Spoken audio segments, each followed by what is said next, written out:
Neha Tiwari Singh, VIP news पर आप देख रहे हैं बजट 2015 पर हमारी खास पेशकश। वित्त मंत्री अरुण जेटली नरेंद्र मोदी के सपनों का बजट पेश करने वाले हैं, यानी वो बजट जो कि भारत की अर्थव्यवस्था को एक नई दिशा की तरफ ले जाए। रेल बजट के आने के बाद उम्मीदें ये की जा रही हैं कि बहुत ज्यादा बड़ी घोषणाएं नहीं हो सकती हैं इस बजट में, और जोर आम बजट में भी सुधारवाद के ऊपर रहेगा। लेकिन ऐसे तमाम एरियाज हैं जहां पर सरकार इस वक्त अपना ध्यान लगा रही है, खास करके स्वच्छता अभियान की अगर बात करें, मेक इन इंडिया की अगर बात करें, इंफ्रास्ट्रक्चर डेवलपमेंट की बात करें, मैन्युफैक्चरिंग डेवलपमेंट की बात करें, बहुत सारी चुनौतियां हैं सरकार के आगे। और अगर आर्थिक सर्वेक्षण पर एक नज़र डालें तो 8.1% का लक्ष्य लेकर चल रही है ग्रोथ रेट का सरकार। ऐसे में ये कर पाना कितना आसान होगा और इस बजट में आने वाले भारत की किस तरह की झलक देखने को मिलेगी, देखते हैं इस रिपोर्ट में।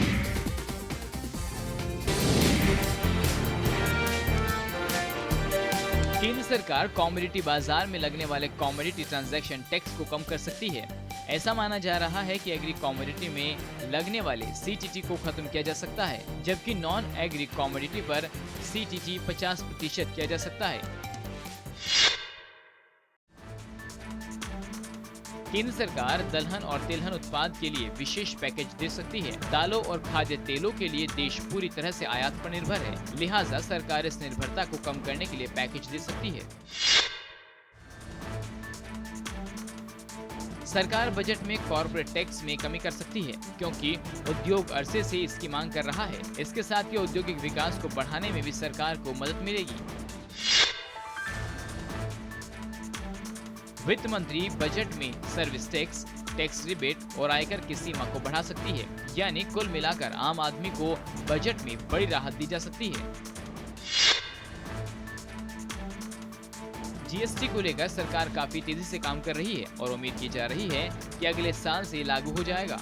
हालांकि कुछ राज्यों की शंकाएं हैं, जिसे सुलझाने की कोशिश की जा रही है। पिछले साल दिसंबर में जीएसटी के लिए संविधान संशोधन विधेयक को केंद्रीय मंत्रिमंडल की मंजूरी मिल गई थी। केंद्र को 1% आपूर्ति पक्ष कर के रूप में रियायत देनी थी और राज्यों को मुआवजा देना पड़ा। पिछले साल 2 अक्टूबर को प्रधानमंत्री नरेंद्र मोदी ने स्वयं झाड़ू लगाकर इसकी शुरुआत की और उसके बाद पूरे देश में इस अभियान को शुरू किया गया। राज्यों में इसको लेकर तरह तरह के अभियान चलाए जा रहे हैं। सरकार ने 1 साल के दौरान 1 करोड़ 20 लाख शौचालय बनाने का लक्ष्य रखा है। हालांकि इस लक्ष्य को पाना आसान नहीं है। केंद्र सरकार गंगा की सफाई को लेकर काफी गंभीर है। इसके लिए कई तरह के प्रयास किए जा रहे हैं, लेकिन ये इतना आसान भी नहीं है। फैक्ट्रियों से निकलने वाले प्रदूषण को अभी तक बंद नहीं किया जा सका है, लिहाजा सरकार प्रदूषण न फैलाने वाले उद्योग को भी बड़ी राहत दे सकती है। Bureau report, VIP news.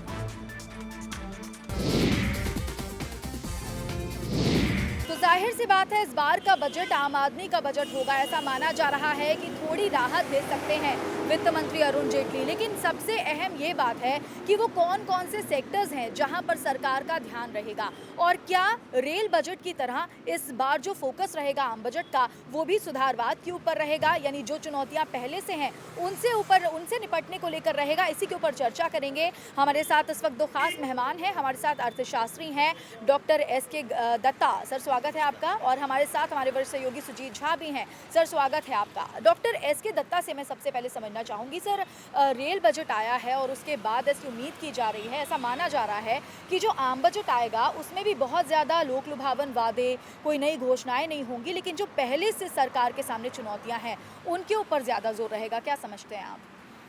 मैं समझता हूं कि भारत का एक तरह से दुर्भाग्य रहा है कि अभी तक जितने सारे बजट पेश हुए हैं वो सारे के सारे पॉपुलिस्ट बजट पेश हुए हैं।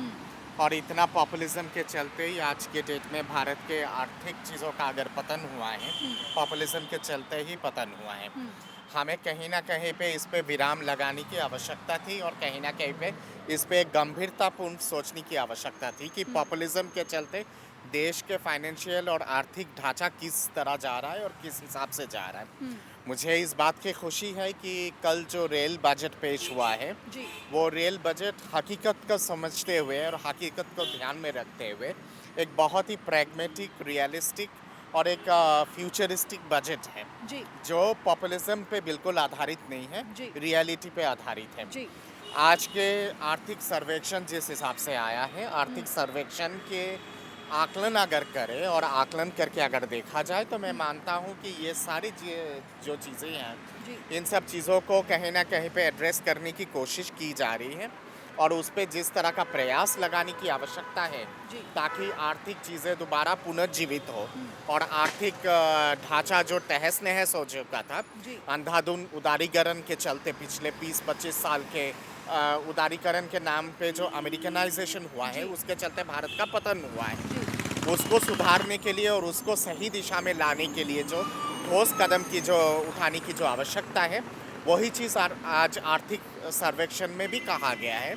और मुझे उम्मीद है कि कल की जो बजट है जो वित्त मंत्री पेश करेंगे, क्योंकि ये मोदी सरकार की पहले फुल फ्लेजेड बजट होगी ये। बिल्कुल डॉक्टर, इसके तहत यहाँ एक चीज़ समझना चाहूंगी कि ये बजट इस बार ज़्यादा अहम इसलिए है क्योंकि वित्त मंत्री को पूरा वक्त मिला है इसे तैयार करने के लिए। पिछली बार जो बजट आया था उसमें टैक्स स्लैब में थोड़े चेंजेस किए गए थे, थोड़ी राहत दी गई थी, लेकिन इस बार ये माना जा रहा है कि ऐसी कोई खास राहत आम आदमी को नहीं दी जा सकती। लेकिन अगर हम भारतीय बजट की अगर हम बात करें तो जो टर्निंग पॉइंट्स रहे हैं, खासकर 1951 जो कि पहला भारतीय गणराज्य का बजट था जिसमें योजना आयोग की शुरुआत की गई, उसके बाद 1991 का बजट जो कि बहुत ज़्यादा कहा जाता है एक टर्निंग पॉइंट भारतीय अर्थव्यवस्था के लिए रहा।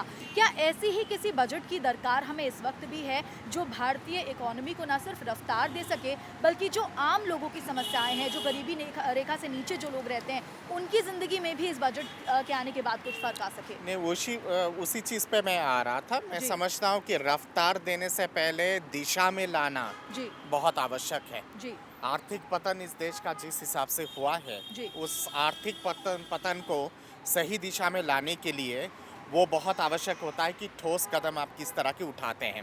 रफ्तार तो तब होगी जब पटरी पे गाड़ी आएगी। बिल्कुल बिल्कुल। पटरी से निकल चुकी है गाड़ी, इस गाड़ी को पटरी पे लाने के लिए बुनियादी चीज़ों पे विशेष रूप से ध्यान देने की आवश्यकता है। उदारीकरण की नीति के चलते हमारे देश के कृषि और घरेलू और छोटे उद्योग जो हैं, जिसमें भारत की इकोनॉमी अभी भी 70% आधारित है, वो तहस नहस हो चुका है, वो जी। खत्म हो जी, चुका है। जी उसको पुनः जीवित करने के लिए बहुत आवश्यक है कि ठोस कदम उठाया जाए। जी जब तक वो पुनः जीवित नहीं होगा, आम जनता की जो बुनियादी चीज़ें हैं वो भी एड्रेस नहीं हो पाएगा। महंगाई आज की डेट में क्यों है? महंगाई इसलिए है क्योंकि गलत नीतियों के चलते, गलत नीति जो पिछले 20-25 साल में जो गलत नीति अपनाया गया है उसके चलते छोटे और घरेलू उद्योग और किसान की जो चीज़ें हैं, किसान की जो ज़मीन है, किसान की जो प्रोडक्टिविटी है एक कृषि के क्षेत्र में, वो सारी चीज़ें तहस नहस हो चुका है, ख़त्म हो चुका है। इसको पुनर्जीवित करना बहुत आवश्यक यानी है। कि जो भारत की 60% आबादी कृषि के ऊपर निर्भर करती है, उसके उत्थान के लिए भी कदम इस बार उठाए जा सकते हैं और खासकर नजर रहेगी नीतियां कौन सी हैं। सुजीत जी हमारे साथ मौजूद है, हमारे वरिष्ठ सहयोगी। सुजीत जी, हाँ, मैं आपसे समझना चाहूंगी, जब हम बात करते हैं वेलफेयर रिफॉर्म्स की, तो मनरेगा जैसी योजना जो कि दुनिया की सबसे बड़ी योजना मानी जाती है, लेकिन ये भी साफ है कि सबसे ज़्यादा भ्रष्टाचार भी इसी योजना में व्याप्त है। ऐसे में इस तरह की योजनाओं को लेकर, वेलफेयर रिफॉर्म्स को लेकर, क्या इनमें कोई बड़े फैसले लिए जा सकते हैं जिनसे कुछ बदलाव आ सके देश में? देखिए, एक बहुत बड़ा सवाल शुरू हो गया था मनरेगा को लेके। जी। हमने देखा था लगातार जब मनरेगा की बात हो रही थी, सरकारें बदली, तो उस वक्त तमाम भ्रष्टाचार की बातें शुरू हो गई एक बार फिर से। जी। लेकिन एक जो रेल बजट आया उसके बाद सबकी उम्मीदें ये हो गई हैं, जो गुड इंडिया की बात करते थे, गुड रिफॉर्म्स की बात करते थे, जी। उस रिफॉर्म्स के ढर्रे पे सरकार चलने की कोशिश कर रही है। जी। क्योंकि एक आम आदमी के नज़र से देखें तो जो बजट इस बार आने वाला है, उम्मीद ये की जा रही है कि पहले हम बात करते थे क्या कि इस सेक्टर को क्या देंगे, कॉर्पोरेट को क्या देंगे, एग्रीकल्चर को क्या देंगे, जी। रेल में भी इसी तरह की बात हो रही थी। जी। चुनाव आने जा रहे हैं तो पश्चिम बंगाल को क्या मिलेगा, बिहार को क्या मिलेगा, ये तमाम बातें हो रही जी, जी, थी। जी। लेकिन इस बार मेरा इसके तरफ से सवाल ये है, जी। सर आप, मैं जानना चाहूँगा कि जो लगातार ये बात हो रही थी रेल बजट से पहले कि यहाँ चुनाव है, इस राज्य में चुनाव है, यहाँ पे नई रेलगाड़ियाँ मिलेंगी और कुछ और सुविधाएं मिल सकती हैं, तो कुछ वही सोच इस बजट को लेके भी है।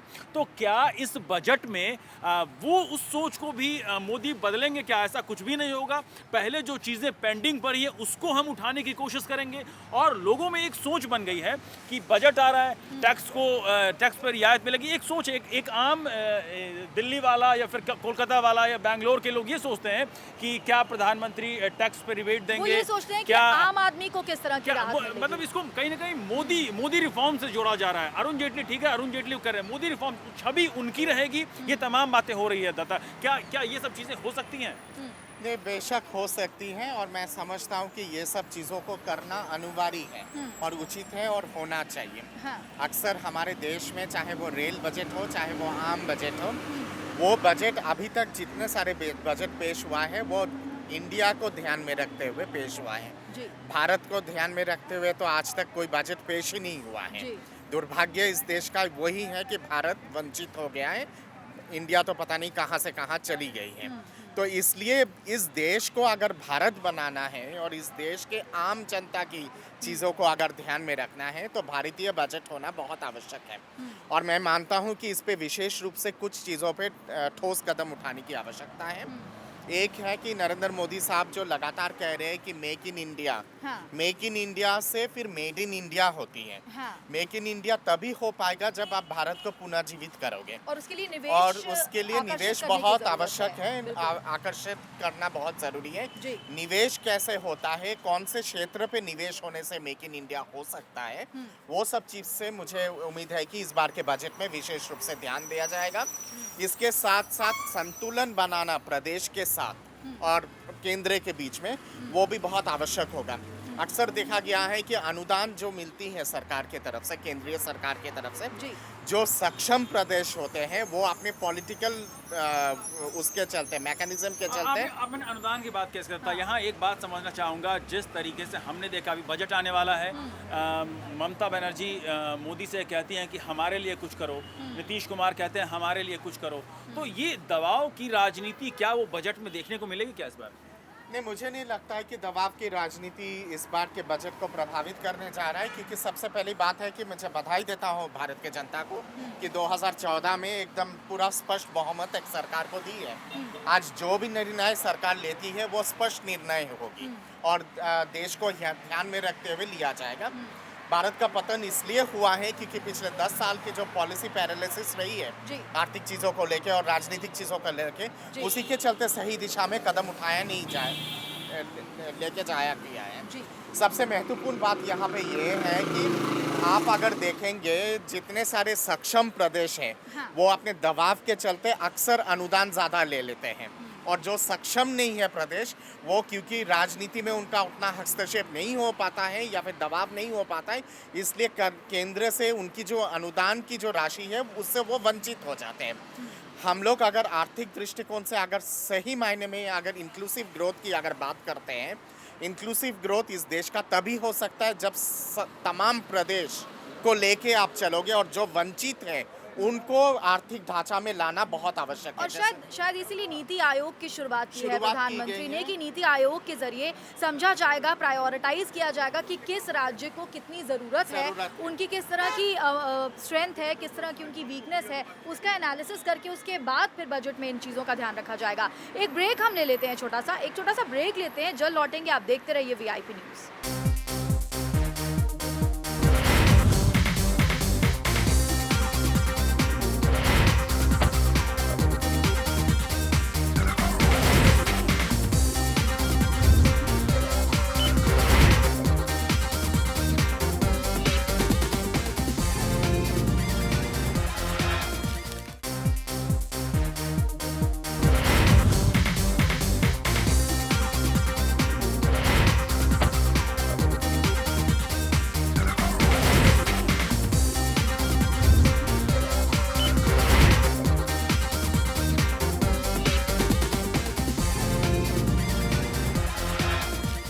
ब्रेक के बाद स्वागत है आपका। बजट 2015 से बहुत ज़्यादा उम्मीदें इसलिए नहीं लगाई जानी चाहिए क्योंकि कहीं ना कहीं देखा जाए तो संसद में संग्राम छिड़ा हुआ है भूमि अधिग्रहण बिल को लेकर। किसान उम्मीद कर रहे हैं कि कृषि क्षेत्र में बहुत ज़्यादा बड़े कदम, ऐसे कदम उठाए जाएंगे जो कि ऐतिहासिक माने जाएं। लेकिन जब भूमि अधिग्रहण अध्यादेश का दंश किसानों के ऊपर आ जाएगा, उसके बाद उनकी क्या उम्मीदें हैं और जिस तरह से संग्राम छिड़ा हुआ है, जिस तरह से विरोध कर रहे हैं किसान संगठन, उसके बाद डॉक्टर एस के दत्ता, क्या उम्मीद की जाए कि क्या किसानों को लेकर इस बार बजट में खास ध्यान दिया जाएगा, क्योंकि रोष बहुत ज़्यादा झेलना पड़ रहा है सरकार को?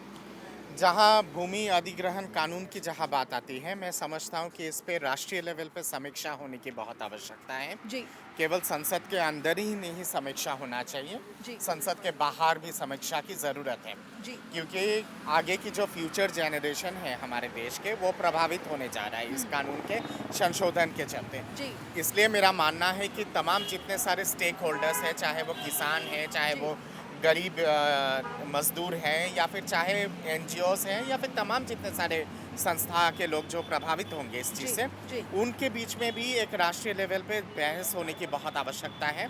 जी। ये ऐसा कानून है जिसमें संशोधन होना बहुत ज़रूरी है। मैं भी मानता हूँ कि संशोधन होना चाहिए, जी। नया कानून आना चाहिए, पर नया कानून किस रूपरेखा में होगा, किस तरह से होगा, किन लोगों का क्या हित होगा, किसानों का क्या हित होगा, जो निवेशक होंगे उनका क्या हित होगा, सरकार की क्या भूमिका रहेगी, हाँ। ये सारी चीज़ों पे ध्यान देना ऐसे में बहुत डॉक्टर आवश्यकता दत्ता है। दो तरह से फंसती हुई नजर आ रही है सरकार। एक तरफ आपको किसानों को साधना है, वो किसान जो उम्मीद कर रहे हैं मोदी सरकार से कि हमारे लिए कुछ बेहतर हो पाएगा। एक तरफ आपको उन उद्योगपतियों को साधना है जो कि निवेश के लिए तैयार बैठे हैं, लेकिन भूमि अधिग्रहण का कानून उतना मजबूत नहीं है देश में, जिसके चलते उन्हें परेशानियां होती हैं, वो निवेश करने से डरते हैं। ऐसे में सरकार के लिए सबसे अच्छा बीच का रास्ता क्या हो सकता है? लेकिन दत्ता सर से मैं पूछूंगा, लेकिन एक इसको लेके एक बहुत अहम चीज़ है। जी। अहम चीज़ दत्ता सर ये है कि जिस तरीके से हम देखते हैं जब भी किसानों की बात होती है तो दालों और तिलहन को लेके हमारा देश काफ़ी कुछ उस पर निर्भर करता है, और अक्सर देखा जाता है कि इसको लेके बजट में कुछ ऐलान होता है। जी। तो ये एग्रीकल्चर सेक्टर है, हमारी रीढ़ मानी जाती है। क्या वित्त मंत्री अरुण जेटली इसको ध्यान देते हुए आगे कुछ नई ऐसी योजनाएं या फिर किसानों को राहत देते हुए क्या कुछ और ऐलान कर सकते हैं? मैं समझता हूँ कि कृषि के क्षेत्र के बारे में आपने सवाल पूछा है, और जी। मैं मानता हूँ कि कृषि का क्षेत्र बहुत महत्वपूर्ण है। और मैं तो पिछले 20-25 साल से लगातार कहता आया हूँ कि घरेलू और छोटे उद्योग और कृषि के क्षेत्र के लिए उन पर निर्भरता हमारी बहुत बिल्कुल, ज़्यादा है। बिल्कुल उनके लिए एक अलग बजट की आवश्यकता है। आम बजट से उनका जो सही तरह से जो एक जस्टिस होना चाहिए, वो जस्टिस नहीं हो पाता है। जैसे रेल बजट अलग तरह की है, वैसे ही घरेलू छोटे उद्योग और कृषि के लिए एक अलग बजट की आवश्यकता है, और अब वो समय आ चुका है।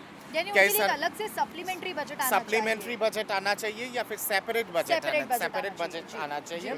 काफ़ी सारे प्रदेशों ने इस फॉर्मूला को अपनाया है। मसलन आप अगर देखेंगे कर्नाटक, मध्य प्रदेश, छत्तीसगढ़ वगैरह, इन लोगों ने इस फॉर्मूला को अपनाया है। वहाँ पे प्रदेश की जो बजट है वो किसान की एक अलग बजट होती है, कृषि की एक अलग बजट होती है, जी। और उसका बेहतरीन सफलता मिला है इन सब प्रदेशों में। आज कृषि की ग्रोथ रेट अगर देखेंगे वहाँ पे, तो वो डबल डिजिट पे है। केंद्रीय लेवल पे भी ये चीज़ करने की बहुत आवश्यकता है। मैं तो अपेक्षा करता हूँ और अपेक्षित हूँ इस सरकार से कि किसानों के हित में, गरीबों के हित में, और छोटे और घरेलू उद्योगों के हित में जो तहस नहस हो चुका है उदारीकरण की नीति के चलते, उनको पुनः जीवित करने के लिए एक सेपरेट बजट की लेकिन जरूरत क्या है। हम ये मानकर चलें कि इन जो आने वाले 5 सालों में सरकार अपने लक्ष्य लेकर चलेगी, तो इस बार के बजट में वो सारी चीज़ें आ जाएंगी जो धीरे धीरे शॉर्ट टर्म गोल्स को या लॉन्ग टर्म गोल्स को पूरा करें, या फिर हम ऐसी उम्मीद करें कि इस बार जो बजट आएगा वो कॉम्पैक्ट होगा, ऐसा होगा जो एक दिशा सिर्फ दे पाए, उसके बाद फिर साल दर साल जब तक सरकार की टर्म है तब तक धीरे धीरे शायद उसमें कुछ सुधार होते रहें और जिस तरह की तस्वीर हम देखना चाह रहे हैं वो देख पाएं?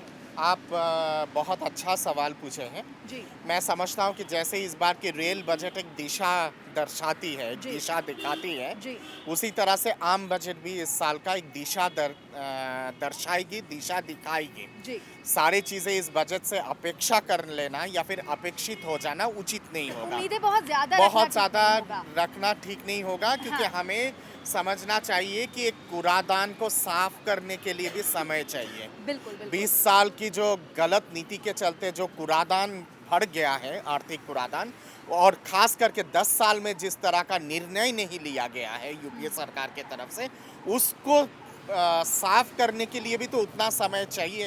एक दिन में आप कर नहीं सकते। अलादीन का चिराग आपके हाथ में नहीं है कि आपने अलादीन का चिराग जला दिया और सारी चीजें संतुलित हो गया, या फिर सुनहरा भारत हो गया। यानी कि सुनहरा आम आदमी भारत को बनाने के लिए वो चीज करना बहुत यानी आवश्यक कि होगा। इंतजार जैसे सरकार कर रही है चीजों के बेहतर होने का, वैसे आम आदमी को भी इंतजार करना होगा। पेशेंस लेकिन रखना चाहिए। बिल्कुल, लेकिन कितना पेशेंस है लोगों में, जरा समझने की हम कोशिश करेंगे। यहाँ पर कुछ लोग हैं हमारे साथ, आपसे समझना चाहते हैं जिस तरह से रेल बजट आया, बहुत ज़्यादा खास ऐसी ऐसी उम्मीदें नहीं हुई जो कि आम आदमी की ज़िंदगी में कुछ फ़र्क लाएं, यानी कि किराया कम नहीं हुआ रेल का, बढ़ा भी नहीं, वो राहत की बात है। आम बजट से आप क्या उम्मीदें कर रहे हैं कि क्या सरकार का जो विज़न है वो आपकी अपेक्षाओं से मैच खाएगा? जो आप सोच रहे हैं उसके बारे में थोड़ा बताइए। अभी तो समझना मुश्किल है, जब तक बजट पेश ना हो जाए तो उसके बाद देखा जाएगा कि क्या कुछ सोचा है आपने कि टैक्स में आपको राहत मिलेगी या फिर कुछ चीज़ें सस्ती होंगी रोज़मर्रा की, या जो उम्मीदें, जो अच्छे दिनों का सपना मोदी सरकार ने आपको दिखाया, आपको लग रहा है कि इस बार क्योंकि पहला पूर्ण बजट है, वक्त मिला है वित्त मंत्री को, आपको लगता है कि वो पूरा हो पाएगा? आशा तो करते हैं कि पूरा होगा। ऐसी उम्मीदें हैं। ऐसी उम्मीदों के साथ ही उनको मैंने जिताया है। मोदी जी है, प्रधानमंत्री बने हैं। हाँ। बाकी देखते हैं आगे क्या होता है। आपका क्या कहना है, आपसे समझना चाहेंगे यही कि जब अब बजट आएगा उसके बाद आप समझेंगे कि क्या कुछ है, कुछ उम्मीदें कर रहे हैं, कुछ बड़े फैसलों की उम्मीदें कर रहे हैं। उम्मीदों के करने की वजह से ही तो इनको सपोर्ट किया, इनको वोट दिया, इनको पार्टी बना के लाए हैं यहाँ, तो इसीलिए लाए हैं कि कुछ उम्मीदें इनसे हैं। हाँ। अब देखते हैं कि ये उम्मीदें हमारी कहाँ तक पूरी करते हैं। बिल्कुल, तो आम जनता की उम्मीदें कितनी पूरी होती हैं ये देखना अहम होगा। कुछ और लोग यहाँ पर खड़े हैं, इनसे हम ज़रा समझना चाहेंगे इस बार आम बजट से क्या उम्मीदें कर रहे हैं आप? आम बजट भी अच्छा ही होगा। हाँ। रेलवे बजट की तरह, हाँ, क्योंकि पहले क्या होता था कि नई नई ट्रेनें निकालते थे और नई नई चीज़ें बताते थे, लेकिन वो पूरे है ना 1 साल में पूरी नहीं होती थी। पहली बार मोदी जी ने ये अच्छा करा है कि जो उन्होंने क्या कहते हैं पुरानी जो चीज़ें थी, जो किसी भी सरकार ने जो क्या कहते हैं बताई थी, उनको पूरा करने के लिए है। तो आप ये उम्मीद नहीं करते कि आम बजट में कोई टैक्स में छूट आम मिलेगी बजट या में कुछ चीज़ें टैक्स सस्ती में तो होंगी? छूट मिलेगी, टैक्स में तो जो है छूट मिलेगी। अगर नहीं मिली, क्योंकि पिछली बार वो छूट दे चुके हैं थोड़ी। नहीं, टैक्स की तो ऐसा छूट का है कि वो तो देनी पड़ेगी। हाँ। क्योंकि गवर्नमेंट सर्वेंट और वो सब उम्मीद करते हैं, यानी वही उम्मीद, वो तो हाँ वो वही तो करेंगे, वही वो तो करेंगे। वही उम्मीदों का जो लेकिन बोझ है वित्त बाकी मंत्री के सर रेल पर जरूर बजट है। की तरह अच्छा बजट होगा ये। चलिए, अच्छे बजट की उम्मीद कर रही है आम जनता, लेकिन और ज़्यादा समझते हैं एक अर्थशास्त्री हैं कोलकाता से हमारे साथ इस वक्त सुभाष सर्राफ जी, वो क्या राय रखते हैं इस बार के आम बजट के ऊपर, ज़रा सुनवाते हैं आपको। रेल बजट के बाद अब देशवासियों की नज़र साधारण बजट पर टिकी हुई है। साधारण बजट की दिशा और दशा क्या होगी, इसको लेकर हमारे साथ उपस्थित हैं आर्थिक मामला के जानकार तथा पूर्वी क्षेत्र के रीजनल काउंसिल मेंबर ICAI के श्री सुभाष सारफ जी। आइए उनसे बात करते हैं कि ये जो आने वाला साधारण बजट है उसकी दिशा और दशा क्या होगी। सर, आपका स्वागत है VIP न्यूज़ में। आपसे जो हमारा प्रश्न है वो ये है कि ये जो साधारण बजट, मोदी सरकार की जो प्रथम साधारण बजट है, उसकी दिशा क्या होगी इस बार? इस बार के बजट की दिशा आर्थिक दृष्टि से ग्रोथ की होनी चाहिए, इंक्लूसिव ग्रोथ की होनी चाहिए, बिजनेस करने की सुविधा होनी चाहिए। विदेशियों को हम लोगों ने कहा है कि भाई तुम्हें हमारे देश में आके इन्वेस्ट करने के लिए और व्यवसाय के लिए बहुत सुविधा होगी, तो ईज ऑफ बिजनेस जो हमारे आज इंडेक्स में सबसे हम नीचे हैं, उसकी सुविधा होनी चाहिए। टैक्स मामला बहुत ज़्यादा कॉम्प्लिकेशन हो रखा है, टैक्स लिटिगेशंस बहुत ज़्यादा हैं, जिससे कि विदेशियों को और भारतीयों को भी विश्वास नहीं होता कि सरकार कोई भी टैक्स मामले को सुधारेगी, क्योंकि पिछली सरकार में काफ़ी असुविधाएं थी। उसके ऊपर मोदी सरकार ने काफ़ी आश्वासन दिया है, तो काफ़ी आशाएं हैं इस बजट को लेके। This budget can be A game changer. अगर साधारण लोगों की बात करें तो साधारण लोगों को क्या मिलेगा इस बजट से? मुझे जहाँ तक संकेत मिल रहा है, साधारण लोगों के हाथ में ज़्यादा अर्थ रहना चाहिए, ज़्यादा पैसे रहने चाहिए खर्चे करने के लिए, जिससे कि एक इन्फ्लेशन कंट्रोल होगा। साधारण लोगों को आयकर में कुछ छूट मिलनी चाहिए, जिससे कि उनके पास उससे भी कुछ सेविंग्स आए और उनके पास कंजम्पशन पैटर्न बढ़े। बहुत बहुत शुक्रिया हमारे साथ बात करने के लिए। तो ये थे श्री सारफ जी, जिन्होंने बिल्कुल ही साफ कर दिया कि आने वाले बजट जो है वो, जिसमें कि साधारण लोगों की काफ़ी उम्मीदें हैं, आकांक्षाएं हैं, आशाएं हैं। अब देखना ये है कि बजट पेश करते वक्त वित्त मंत्री साधारण लोगों को कितना ध्यान में रखते हैं। कैमरामैन पार्थो के साथ खालिद जमाल, VIP न्यूज़, कोलकाता। एक छोटा सा ब्रेक और लेंगे, ब्रेक के बाद लौटेंगे तो जानेंगे कि आम जनता क्या सोचती है, और डॉक्टर SK दत्ता और मेरे वरिष्ठ सहयोगी सुजीत झा से पूछेंगे कुछ और सवाल। आप देखते रहिए VIP न्यूज़।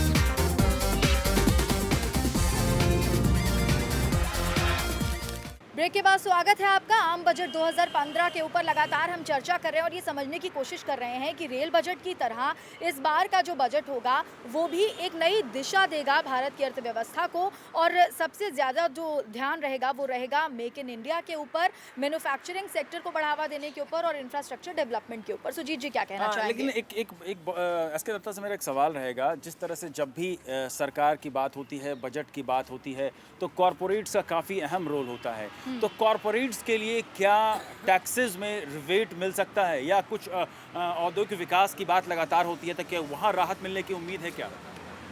ने मिलना चाहिए और उम्मीद भी है कि कुछ ठोस कदम उठाया जाएगा। मैं मानूंगा कि इस बार का बजट तभी बेहतरीन हो पाएगा जब उद्योग घराना और कृषि के जगत के जो लोग हैं उनके बीच में बेहतरीन संतुलन अगर बने, और संतुलन बनाना बहुत आवश्यक है। लेकिन ऐसा लगता है ये एक विवाद का विषय भी है। जब भी कॉरपोरेट्स को टैक्स में छूट देने की बात होती है तो वहाँ पे काफ़ी हंगामा हो जाता है पॉलिटिकल सिनेरियो में। नहीं, बेशक हो जाता है पॉलिटिकल सिनेरियो में हंगामा। मैं मानता हूँ कि कैपिटल जो निवेश है, जो कैपिटल की जो जहाँ बात आती है उस पे जो अभी तक का जो छूट है वो है 1 साल के लिए। वो शायद लगता है कि 1 साल के जगह पे 3 साल तक कर सकते हैं। जहाँ बात आती है आपके तमाम जितने सारे इंश्योरेंस सेक्टर की या फिर आपके जो बॉन्ड्स की, म्यूचुअल फंड्स वगैरह की, वहाँ मुझे लगता है कि 1 लाख की जो राशि है उस राशि पे शायद छूट मिलेगा, और वो अगर मिलता है तो बहुत बड़े पैमाने पे इन्वेस्टमेंट आने की उम्मीद है। अच्छा, और एक और इसके साथ साथ मैं मानता हूँ कि कॉरपोरेट जगत को जो बुनियादी फैसिलिटीज़ जो देने की आवश्यकता है वो बुनियादी फैसिलिटीज़ देना बहुत ज़रूरी है, और उसके साथ साथ जहाँ आवश्यक है वहाँ पे छूट दे जा सकती है। विशेष रूप से कुछ सेक्टरों में विशेष रूप से ध्यान देने की ज़रूरत है। यंगस्टर्स की लगातार बात होती है, उनको रोजगार दिलाने की बात होती है। हम लगातार देख रहे हैं, हमारे साथ कुछ यंगस्टर्स हैं नेहा, तमाम लोग जी बिल्कुल, ये कुछ युवा यहाँ पर खड़े हैं, इनसे हम समझना चाहेंगे।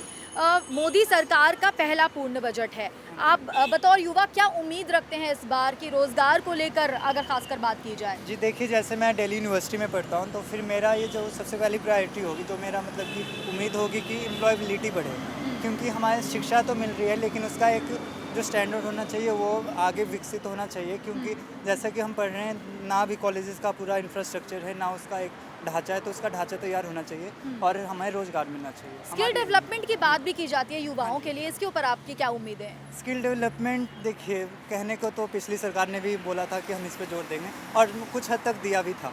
तो फिर अब नई सरकार आई है, बहुमत के साथ आई है, तो हमें ये ज़्यादा उम्मीद रहेगी कि ये इस पे ज़्यादा फोकस करे, क्योंकि आज सिर्फ अगर आप जॉब के लिए जाते हैं, रोज़गार के लिए जाते हैं, तो सबसे पहले जो पूछा जाता है कि आपका ये तजुर्बा क्या है, तो उसमें आपका स्किल डेवलपमेंट आता है। तो इसलिए हमें उससे उम्मीद है कि यानी कि स्किल डेवलपमेंट को लेकर भी काफ़ी ज़्यादा उम्मीदें हैं। डॉक्टर एसके दत्ता, एक और बहुत अहम जो एरिया है वो काला धन है, जिसको लेकर लगातार सरकार की आलोचना हो रही है, और ऐसी उम्मीदें हैं कि इस बार काले धन से निपटने के लिए सरकार कुछ अहम कदम बजट में भी उठा सकती है, कुछ ऐसे प्रावधान ला सकती है। इसको लेकर आपको क्या लगता है, क्या कुछ हो पाएगा? काला धन की जहाँ बात आती है, काला धन बाहर भी है, देश के अंदर भी है। जी, काला धन बाहर में जितना है उससे 2/3 ज़्यादा काला धन देश के अंदर है। उस पे ठोस कदम केंद्रीय सरकार अगर उठाती है तो अपने आप में बहुत ही बेहतरीन हो जाएगा। पर वो काला धन निकालने के लिए जो देश के अंदर है उस पे प्रदेश के सरकार के साथ संतुलन बनाना बहुत आवश्यक है, क्योंकि धरपकड़ की कानून की जो प्रावधान है संविधान ने वो प्रदेश के सरकार को दे के रखा है। इसलिए जब तक आप प्रदेश के सरकार को लेके नहीं चलोगे तब तक ये चीज़ नहीं हो सकती है। और मैं मानता हूँ कि इसीलिए नीति आयोग का जो गठन किया गया है इन्हीं सब चीज़ों को ध्यान में रखते हुए किया गया है। मोदी जी जो लगातार कह रहे हैं कि सबको लेके चलना है, सारे प्रदेशों को लेके चलना है, तभी आर्थिक विकास हो सकता है और सामाजिक विकास हो सकता है, वो भी इशारा में यही सब चीज़ को लागू करवाने के लिए ये सब की केंद्रीय सरकार के तरफ से क्या कहा जा रहा है। और मैं मान रहा हूँ कि धीरे धीरे करके तमाम प्रदेश के सरकार भी समझ रही है इस चीज़ को, और वो भी कहीं ना कहीं पे आम राय बनाने की इच्छुक लग रही है और दिखाई दे रही है।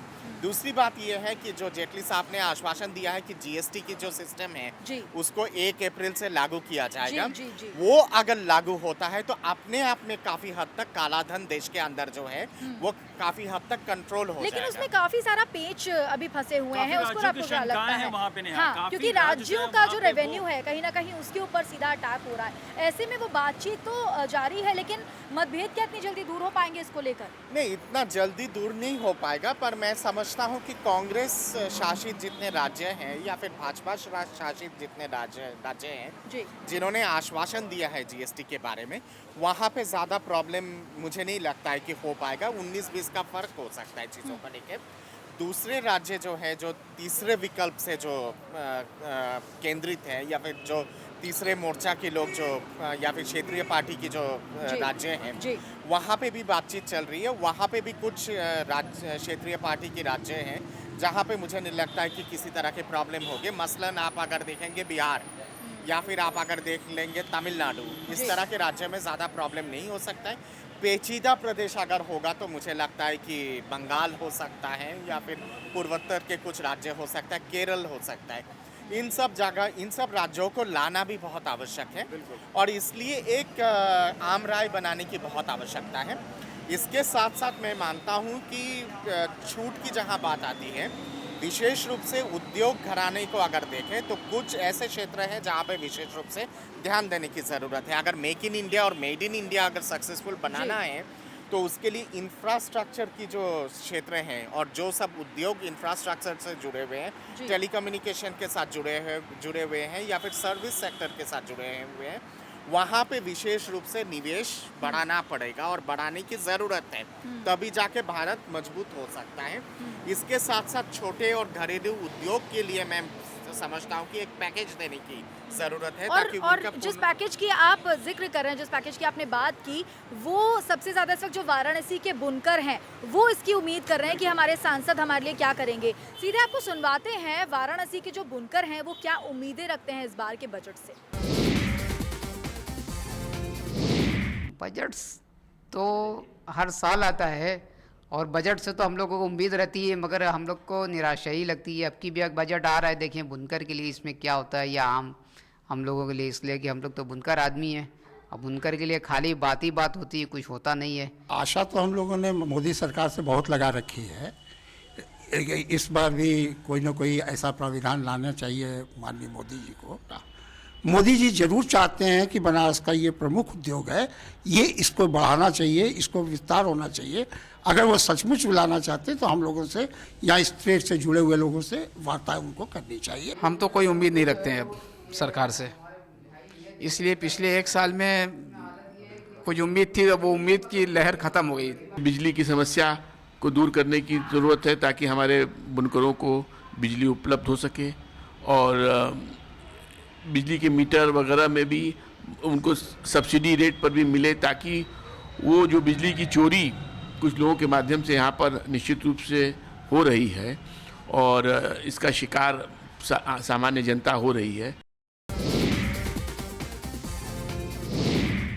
तो ये आपने सुनी वाराणसी के बुनकरों की उम्मीदें कि वो क्या कुछ चाहते हैं अपने लिए। प्रधानमंत्री नरेंद्र मोदी जो कि उनके सांसद हैं, उनसे उम्मीदें वो क्या करते हैं। एक ब्रेक हम लेते हैं यहाँ पर, ब्रेक के बाद लौटेंगे तो जानेंगे कुछ और बातें। आप देखते रहिए वीआईपी न्यूज़।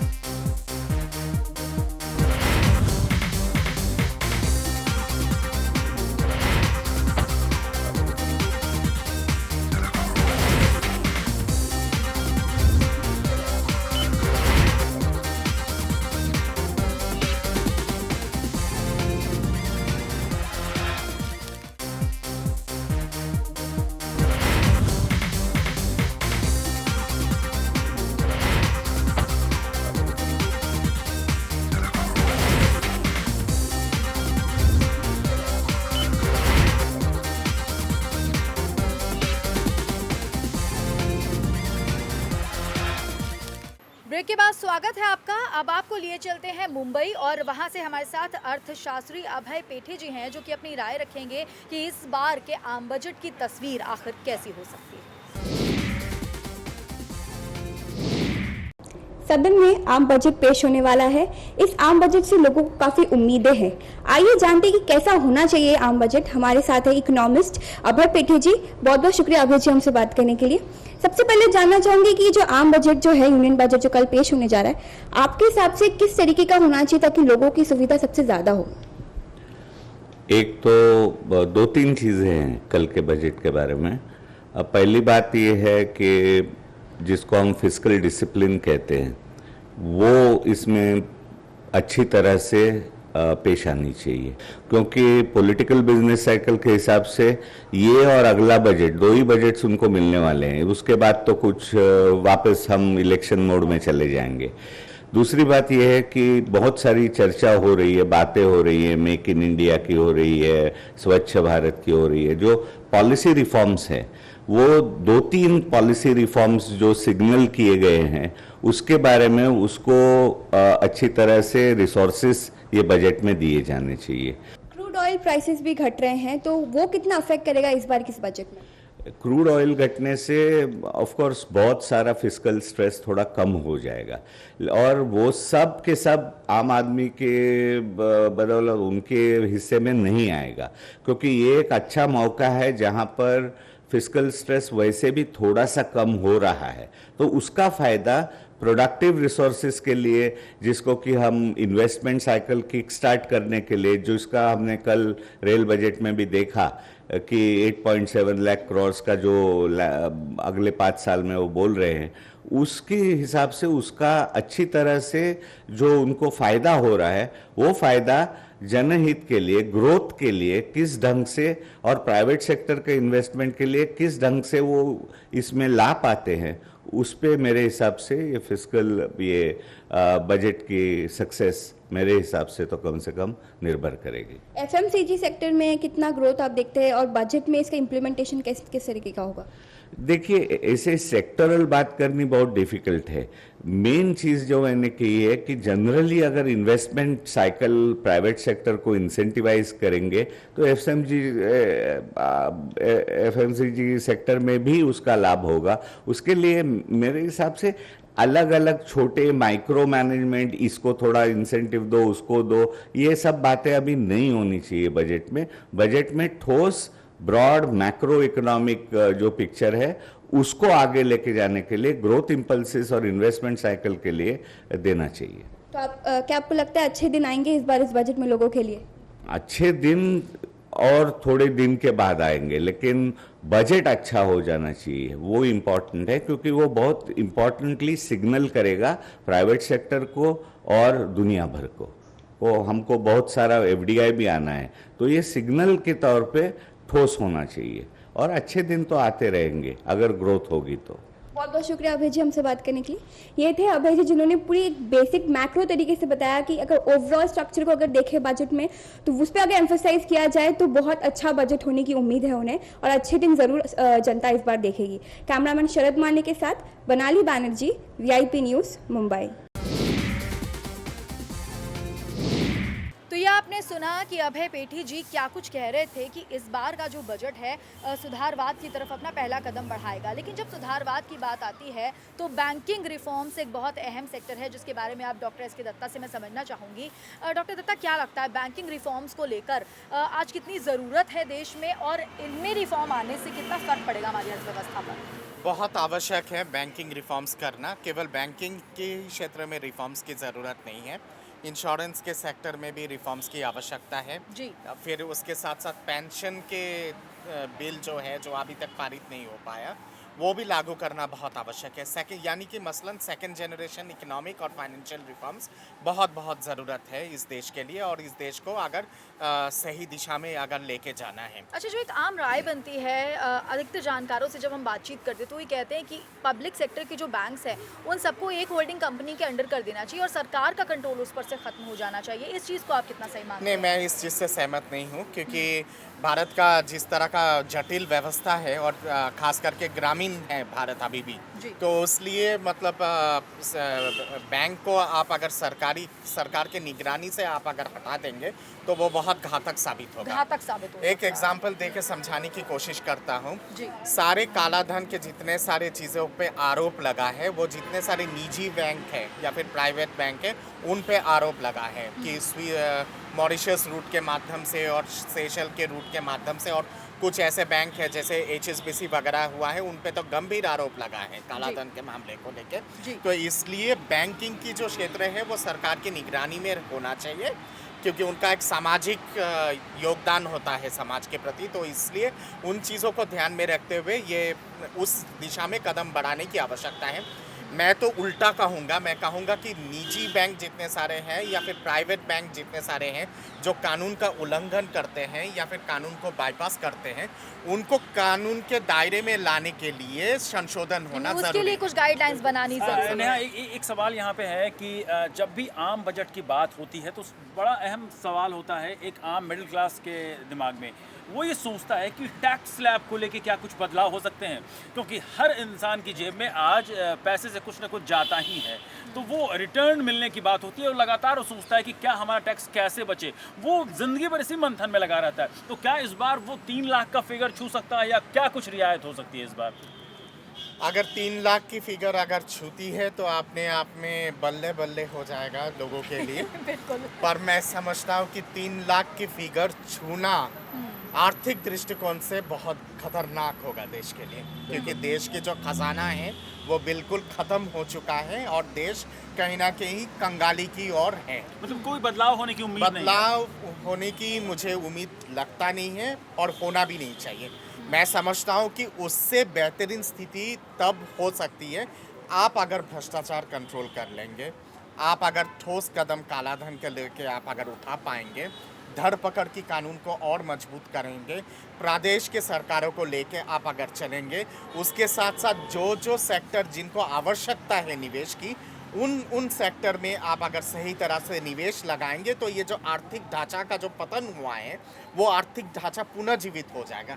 पुनर्जीवित अगर होती है तो जनता की जेब अपने आप में बढ़ जाएगा, टैक्स में छूट देने की ज़रूरत नहीं होगी, महंगाई का दर अपने आप खत्म होगा, अपने आप कम होगा अगर इन सब चीज़ों पे ठोस कदम अगर उठाती है। इसके साथ एक और चीज़ है, महंगाई का जिक्र आपने किया। यहाँ समझना चाहेंगे कि महंगाई के मोर्चे पे जब भी हम बात करते हैं तो लगातार ये कहा जाता है कि सरकार कोशिश कर रही है, सरकार इसको कम करने की कोशिश कर रही है कि किसी तरह से सब्जी हो, फल हो, तमाम चीज़ें हो, और आर्थिक सर्वेक्षण में भी कहा है कि महंगाई दर कम होगी। लेकिन क्या ये आप कह लें ये दवाई पिला सकती है लोगों को सरकार इस बार? अरुण जेटली के पोटली से निकल सकता है? नहीं, निकल तो सकता है। और मैं समझता हूँ कि पिछले 7-8 महीने का आकलन अगर आप करेंगे जब से ये नई सरकार आई है, क्योंकि पॉलिटिकल विल बहुत इम्पोर्टेंट होता है और पॉलिटिकल मजबूती बहुत महत्वपूर्ण होता है। कुशासन तभी होता है जब सरकार मजबूत ना हो, सरकार अगर कमज़ोर हो। यूपीए सरकार के दौरान कुशासन इसीलिए फैला था क्योंकि सरकार मजबूत नहीं थी। तो इसलिए पॉलिटिकल मजबूती बहुत आवश्यक होता है आर्थिक चीज़ों को पटरे पे लाने के लिए। इस सरकार के पास प्रचंड बहुमत है और वो रिफ्लेक्शन कहीं ना कहीं पे आर्थिक चीज़ों पे हो रहा है। जिस दिन से ये सरकार आई है उसी दिन से लगातार ठोस कदम उठा रही है तमाम चीज़ों को लेके, कुछ शॉर्ट टर्म कदम, कुछ लॉन्ग टर्म कदम, और उसका रिफ्लेक्शन कहीं ना कहीं पे इकोनॉमी पे दिखाई दे रहा है। महंगाई दर बेशक कम हुआ है, एसेंशियल सामानों का जो प्राइस है उस पर गिरावट हुई है, आगे और उम्मीद है। मुझे तो लगता है कि विंटर की जो फसल है वो बम्पर फसल होगा और जब मार्च अप्रैल का महीना जब ख़त्म होगा, जब कटाई ख़त्म हो जाएगा, तो शायद ये जो भंडार है सरकार की, जो खाद्य भंडार है वो पूरा संतुलित हो जाएगा और भर जाएगा। पर भंडार भरने से चीज़ें नहीं होती है, भंडार में अक्सर देखा जाता है कि नुकसान होता है, चीज़ें ख़राब हो जाती है। इसलिए उन सब दिशा में कदम उठाने की ज़रूरत है। स्टोरेज फैसिलिटीज़ किस हिसाब से होगा, उसके लिए अनुदान किस हिसाब से होगा, खाना ख़राब ना हो, सही जगह पे जाए, डिस्ट्रीब्यूशन की मैकेनिज़्म सही होना चाहिए, रेशनिंग होनी चाहिए। जो वंचित लोग हैं, जो सचमुच आर्थिक ढांचा के नीचे हैं, उनके लिए राशन की सुविधा मिलनी चाहिए। जिनका महीने का कमाई 5 लाख रुपए हो, उनको राशनिंग की कोई ज़रूरत नहीं है जी। तो इसलिए कहने का मतलब ये है कि टैक्सिंग के जो स्लैब है उस पे भी एक पुनः सोच होने की ज़रूरत है। इनकम आधारित होना चाहिए टैक्स की स्लैब, जो पर्सनल टैक्स है, जो खुद की जो टैक्स है, अलग अलग इनकम के हिसाब से अलग अलग टैक्स की स्लैब होनी चाहिए। जो वंचित है उनको तो राहत मिलनी चाहिए, पर जो सक्षम है, जो दे सकते हैं, जो टैक्स की चुराई करते हैं या फिर टैक्स का उल्लंघन करते हैं, उन पे सख्ती से पेश होने की जरूरत। बिल्कुल। और इसके अलावा अगर टूरिज्म सेक्टर की हम बात करें तो गोवा के लोगों की क्या उम्मीदें हैं, जरा वो अपने दर्शकों को सुनवाना चाहेंगे। गोवा में ज़्यादा ध्यान देना चाहिए और बहुत कुछ एक्टिविटी होना चाहिए, जैसे हॉल और कुछ देना चाहिए, जैसे बाहर इंडिया के बाहर जैसे फैसिलिटी है ऐसे गोवा में होना चाहिए, तभी हम लोग को भी अच्छा, पब्लिक को भी अच्छा, किसी को तकलीफ भी नहीं होगा। हमारे एक्स चीफ मिनिस्टर मनोहर भाई आज दिल्ली में डिफेंस मिनिस्टर है, वो अच्छी एक पैकेज लाएंगे और गोवा में पूरी तरह की टूरिज़्म डेवलपमेंट करेंगे। आजकल इको टूरिज़्म के ऊपर बहुत ध्यान देना चाहिए, जैसा कि बीचीज़ है वो एक्सपर्ट हो चुके हैं, उधर सिक्योरिटी का इंतजाम और अच्छी तरह होना मांगता है। जैसे years ago by a young man called David Handley as a totally private event. Slowly he got some government support, and today there are 5 lakhs people who visit this for that 10 days of this festival, and there are $20 million which are added to the economy, local economy of Bondi. Tourism के लिए budget बहुत ज़रूरी है, security होना बहुत ज़रूरी है, budget security होना बहुत ज़रूरी है, क्योंकि यहाँ इतने टूरिस्ट होते हैं। अब ऐसे गोवंस ऐसे कह रहे हैं कि now it is finished because there are no Goans here, all tourist come here, they settle here, so I think there should be some security where we can save Goa and we can keep the tourism thing alive. एक break ले लेते हैं यहाँ पर। Break के बाद लौटेंगे तो बात करेंगे कि जो डायरेक्ट सब्सिडी की योजना सरकार की है वो आखिर कितनी जटिल है और कितनी आसान।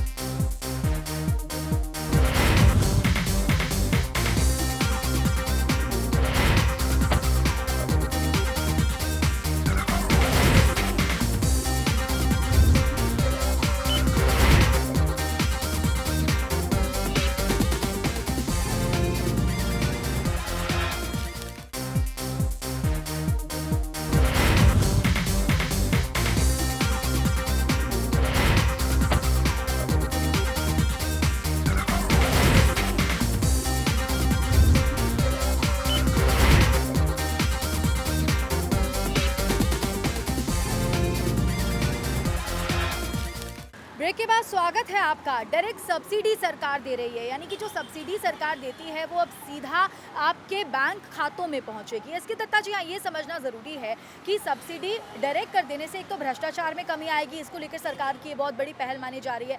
लेकिन मुश्किल इसमें कितनी है, क्योंकि बैंक खाते, जनधन योजना को बड़ी सफलता ज़रूर मिली है, लेकिन अब भी कई लोगों के बैंक खाते नहीं हैं और जिनके हैं भी उन्हें बहुत ज़्यादा जानकारी नहीं है इसके बारे में। ऐसे में कितना जटिल है इसको कर पाना और कितना आसान।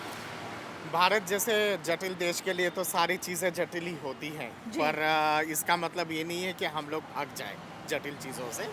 ये देश का तरक्की तभी होता है जब जटिल चीज़ों को एड्रेस किया जाता है, और यही इस देश की विशेषता है। तो इसलिए मैं समझता हूँ कि जटिल चीज़ों को जटिल रूपरेखा के हिसाब से देखने की आवश्यकता है और एक मल्टी लेवल अप्रोच बनाने की ज़रूरत है। डायरेक्ट सब्सिडी अगर मिल जाता है, जो वंचित लोग हैं उनको अगर मिलता है तो वो अपने आप में एक ऐतिहासिक कदम होगा। जनधन योजना की जो खाता है उनके साथ अगर डायरेक्ट सब्सिडी को जोड़ दिया जाता है, जो मुझे लगता है कि इस बार के बजट में होगा, वो चीज़ अपने आप में बहुत ही ऐतिहासिक कदम होगा और इसके चलते भ्रष्टाचार बहुत हद तक कम हो जाएगा, क्योंकि ये जो बीच में जो बिचौली और होते सबसे बड़ी चुनौती यही है कि भ्रष्टाचार से कैसे निपटें। नेहा, एक और अहम चीज़ है, दिल्ली जैसे शहर में, कोलकाता जैसे शहर में, मुंबई जैसे शहर में लोग अपना घर तलाशते हैं, लेकिन वो तस्वीर बनती दिखती नहीं है। इस बार कहा यह गया है, प्रधानमंत्री ने खुद ये कहा है कि 2022 तक सबको घर देंगे। तो क्या नई हाउसिंग स्कीम, मेरा पहला सवाल ये, दूसरा, जितनी भी दवाएं हैं उसको लेके कुछ नया ऐलान हो सकता है, क्योंकि जो परेशानी इन दिनों दिख रही है दवाओं को लेके, मेडिकल सुविधाओं को लेके, ये तमाम मुश्किल है। ये दो सवाल हैं आपसे। नहीं, बेशक बहुत इम्पॉर्टेंट चीज़ें हैं ये सब चीज़ें, और ख़ास करके जिस हिसाब से बर्ड फ्लू और स्वाइन फ्लू पूरे देश में फैल रहा है और उसके चलते भारत का जो छवि ख़राब हो रहा है अंतर्राष्ट्रीय लेवल पे, तो इसलिए मेडिकल जगत में तो विशेष रूप से ध्यान देना बहुत आवश्यक है। मैं समझता हूँ कि हेल्थ इंश्योरेंस कवर वगैरह जो है वहाँ पे विशेष रूप से कदम उठाया जाएगा। इसके साथ साथ दवाई की जितने सारे कंपनीज़ हैं और ख़ास करके घरेलू मैन्युफैक्चरिंग इंडस्ट्री जो है, जो दवाई बनाते हैं, वो लोग विदेश की दवाई कंपनी से बहुत ज़्यादा संघर्ष कर रहे हैं और काफ़ी सारे घरेलू उद्योग ख़त्म हो चुके हैं या फिर बंद हो चुके हैं। तो वहाँ पे सरकार के तरफ से मुझे अपेक्षा है कि इस विशेष रूप से ध्यान देंगे और उसके साथ साथ उनको पटरी पे लाने के लिए विशेष छूट भी दिया जाएगा। इसके साथ जहां आपने बात की है, हाउसिंग को लेकर मुझे लगता है कि एक नया पॉलिसी ऐलान हो सकता है या फिर बजट में ज़रूर इसके बारे में कुछ कदम उठाया जाएगा और कुछ घोषणा हो सकते हैं आगे जाके, क्योंकि लक्ष्य अगर पूरा करना है और सबको अगर घर देना है, सबको घर तभी आप दे पाएंगे जब आर्थिक रूप से सबको सक्षम करेंगे। और आर्थिक रूप से सक्षम करने के लिए जो वंचित लोग हैं उनके लिए विशेष रूप से छूट देने की ज़रूरत होगी सरकार के तरफ से। तो मुझे लगता है कि ये जितने सारे सामाजिक सेक्टर हैं, इन सब सेक्टर पे विशेष रूप से ध्यान दिया जाएगा। इसके साथ साथ उद्योग घराना को हम लोग नज़रअंदाज नहीं कर सकते हैं और ना ही उनकी कंट्रीब्यूशन को इग्नोर कर सकते हैं। उनकी जो बुनियादी जो डिमांड है उसको भी पूरा करना उतना ही आवश्यक है, और उसके साथ साथ जो खाद्यान्न से रिलेटेड जो चीज़ें हैं, कृषि हुआ, छोटे उद्योग हुआ, उनको पुनर्जीवित करने के लिए भी उतना ही ठोस कदम उठाने की ज़रूरत है। इसीलिए मैं कह रहा हूँ कि ये पॉपुलिस्ट बजट नहीं होगा, ये एक प्रैक्टिकल बजट होगा, दिशा देता हुआ एक बजट होगा, एक लॉन्ग सोच वाला बजट होगा। इस बजट में केवल नींव रखी जाएगी आगे की पॉलिसीज़ की, अपेक्षित होगा चीज़ें अगले बजट। मोदी की नीतियाँ दिखेंगी इस बजट में। यानी कि तस्वीर जो प्रधानमंत्री नरेंद्र मोदी ने दिखाई अच्छे दिनों की, उसकी शुरुआत, उसकी नींव के तौर पर इसे देखा जाएगा। बहुत शुक्रिया डॉक्टर एस के दत्ता, हमें अपना वक्त देने के लिए। सुजीत जी, आपका भी बहुत बहुत शुक्रिया। और अब चलते चलते आपको ये बताना चाहूँगी कि इस बार के बजट से बहुत ज़्यादा उम्मीदें मत रखिएगा अपने लिए। हाँ, उम्मीदें भविष्य की ज़रूर रखिएगा, क्योंकि भविष्य की जो झलक होगी, जो अच्छे दिनों का सपना होगा, कहीं ना कहीं उसे पूरा करने के लिए उसकी तरफ एक कदम बढ़ाए जाने की यहाँ पर हमें ये नज़र आएगी तस्वीर की शुरुआत उसकी होगी। जैसा कि डॉक्टर एस के दत्ता ने कहा कि नींव रखी जाएगी, लेकिन इस नींव रखने के बाद जो पेड़ फल देगा वो फल काफ़ी मीठा होने वाला है भारत के भविष्य के लिए। फिलहाल हमारे इस पेशकश में इतना ही। आप देखते रहिए VIP न्यूज़। मुझे दीजिए इजाज़त। नमस्कार।